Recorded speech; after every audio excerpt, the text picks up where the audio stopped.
Hi friends, welcome to Rahana's Kitchen. இன்னைக்கு நம்ம கிச்சன்ல டீ டைம் ஸ்நாக்ஸ் ரெசிபி தாங்க பார்க்க போறோம். பொரி உருளைக்கிழங்கு இருந்தா போதுங்க. மற்றபடி வீட்ல இருக்கிற பொருளை வைத்து இந்த ஸ்நாக்ஸை ஈஸியா செய்திரலாம். வாங்க எப்படி செய்யறதுன்னு பார்க்கலாம். ஃபர்ஸ்ட் இதுக்கு ஒரு பெரிய சைஸ் உருளைக்கிழங்கு எடுத்துக்கலாங்க. அதை வேக வைத்து தோலெல்லாம் நீக்கி விட்டு நல்லா மேஷ் பண்ணி எடுத்துக்கலாம். அது ஒரு பக்கம் இருக்கட்டும்.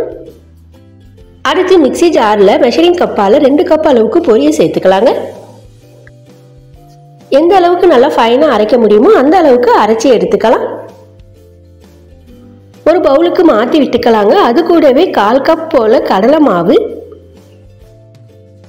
நல்லா மேஷ் பண்ணி எடுத்துருக்கிற உருளைக்கிழங்கு, 1/2 டீஸ்பூன் மிளகாத்தூள், தேவையான அளவு உப்பு சேர்த்துக்கலாங்க. ஃபர்ஸ்ட் இது எல்லாத்தையும் ஒரு தடவை நல்லா கலந்து விட்டு பிசைஞ்சு விட்டுக்கலாங்க ஒரு தடவை. அடுத்து பொடியா நறுக்கிய ஒரு வெங்காயத்தை சேர்த்துக்கலாங்க. பொடியா நறுக்கிய கருவேப்பிலை கொஞ்சம், பொடியா நறுக்கிய கொத்தமல்லி தழை கொஞ்சம் சேர்த்துக்கலாம். வெங்காயம் தண்ணி விடுங்க, அதனால ஒரு தடவை மறுபடியும் நல்லா பிசைஞ்சு விட்டுக்கலாங்க. நல்லா பிசைஞ்சதுக்கு அப்புறம் 2 பச்சை மிளகாவை குட்டி குட்டியா கட் பண்ணி சேர்த்துக்கலாங்க. பச்சை மிளகாய் உங்க காரத்திற்கு ஏற்ப கூடவோ குறைக்கவோ செய்துக்குங்க. அடுத்து கொஞ்சம் கொஞ்சமா தண்ணியை விட்டு பிசைஞ்சு விட்டுக்கலாங்க. நல்லா வடமாவு பதத்துக்கு பிசைஞ்சு எடுத்துக்கலாங்க. அதாவது கொஞ்சம் மாவு இப்படி எடுத்து உருண்டை பிடிக்கும் போது நல்லா உருண்டை பிடிக்க வரணுங்க. இது கரெக்டான பதம். அந்த மாதிரி பார்த்து தண்ணியை தெளிச்சு பிசைஞ்சு விட்டு எடுத்துக்குங்க. எல்லாத்தையும் இந்த மாதிரி உருண்டை பிடிச்சு ஒரு பிளேட்டுக்கு மாற்றி விட்டுக்கலாங்க. ஒவ்வொரு உருண்டையா எடுத்து உள்ளங்கையில வைத்து கடலைப்பருப்பு வடை மாதிரி தட்டி விட்டு எடுத்துக்கலாங்க.